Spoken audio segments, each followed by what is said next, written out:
दरवाजा खुला। जिसने दरवाजा खोला, उसे देखकर चंद्रम हैरान रह गया। वह अपने आने की वजह भूल गया। वह उसे ही देखता रह गया। वह नींद में उठकर आई थी। आंखों में नींद की खुमारी थी। उसके ब्लाउज से उभार दिख रहे थे। साड़ी का पल्लू नीचे गिरा जा रहा था। उसका पल्लू हाथ में था। साड़ी फिसल गई। इससे उसकी नाभि दिखने लगी। उसकी पतली कमर मानो रस से भरी थी। थोड़ी देर में चंद्रम संभल गया, मगर आंखों के सामने खुली पड़ी खूबसूरती को देखे बिना कैसे छोड़ेगा। उसकी उम्र 25 साल से ऊपर थी। वह कुंवारा था। उसके दिल में गुदगुदी सी पैदा हुई। वह साड़ी का पल्लू कंधे पर डालते हुए बोली, आइए, आप अंदर आइए। इतना कहकर वह पलटकर आगे बढ़ी। पीछे से भी वह वाकई खूबसूरत थी। पीठ पूरी नंगी थी। उसकी चाल में मादकता थी, जिसने चंद्रम को और लुभा दिया था। उस औरत को देखने में खोया चंद्रम बहुत मुश्किल से आकर सोफे पर बैठ गया। उसका गला सूखा जा रहा था। उसने बहुत कोशिश के बाद कहा, मैडम, ये ब्रीफकेस सेठ जी ने आपको देने को कहा है। चंदम ने ब्रीफकेस आगे बढ़ाया। आप इसे मेज पर रख दीजिए। हाँ, आप तेज धूप में आए हैं। थोड़ा ठंडा हो जाएगा।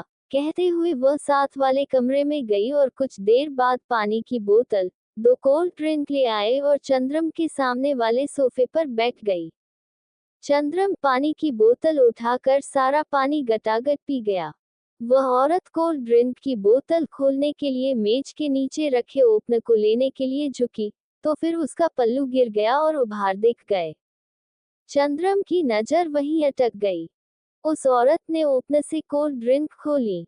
उनमें स्ट्रॉ डालकर चंद्रम की ओर एक कोल्ड ड्रिंक बढ़ाई। चंद्रम ने बोतल पकड़ी।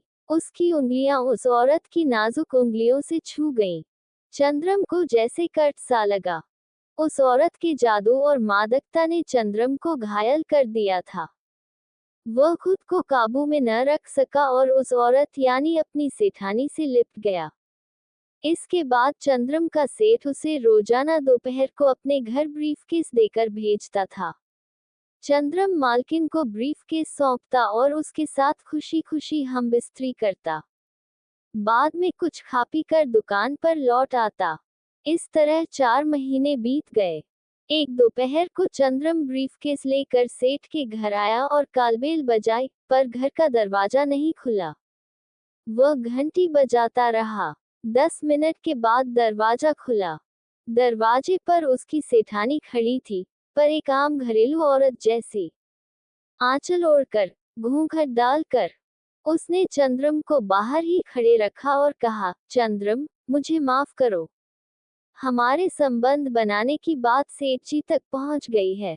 वे रंगे हाथ पकड़ेंगे, तो हम दोनों की जिंदगी बर्बाद हो जाएगी।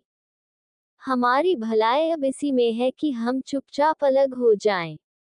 आज के बाद तुम कभी इस घर में मत आना। इतना कहकर सेठानी ने दरवाजा बंद कर दिया।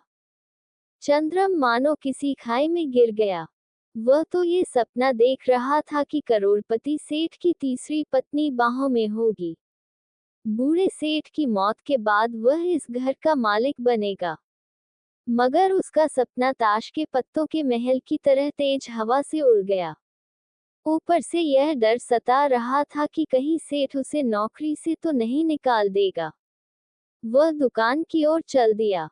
सेठानी ने मन ही मन कहा, चंद्रम, तुम्हें नहीं मालूम कि सेठ मुझे डांस बार से लाया था। उसने मुझसे शादी की और इस घर की मालकिन बनाया। पर हमारे कोई औलाद नहीं थी। मैं सेठ को उपहार के तौर पर बच्चा देना चाहती थी। सेठ ने भी मेरी बात मानी। हमने तुम्हारे साथ नाटक किया। हो सके तो मुझे माफ कर देना। इसके बाद सेठानी ने एक हाथ अपने बढ़ते पेट पर फेरा। दूसरे हाथ से वह अपने आंसू पोंछ रही थी।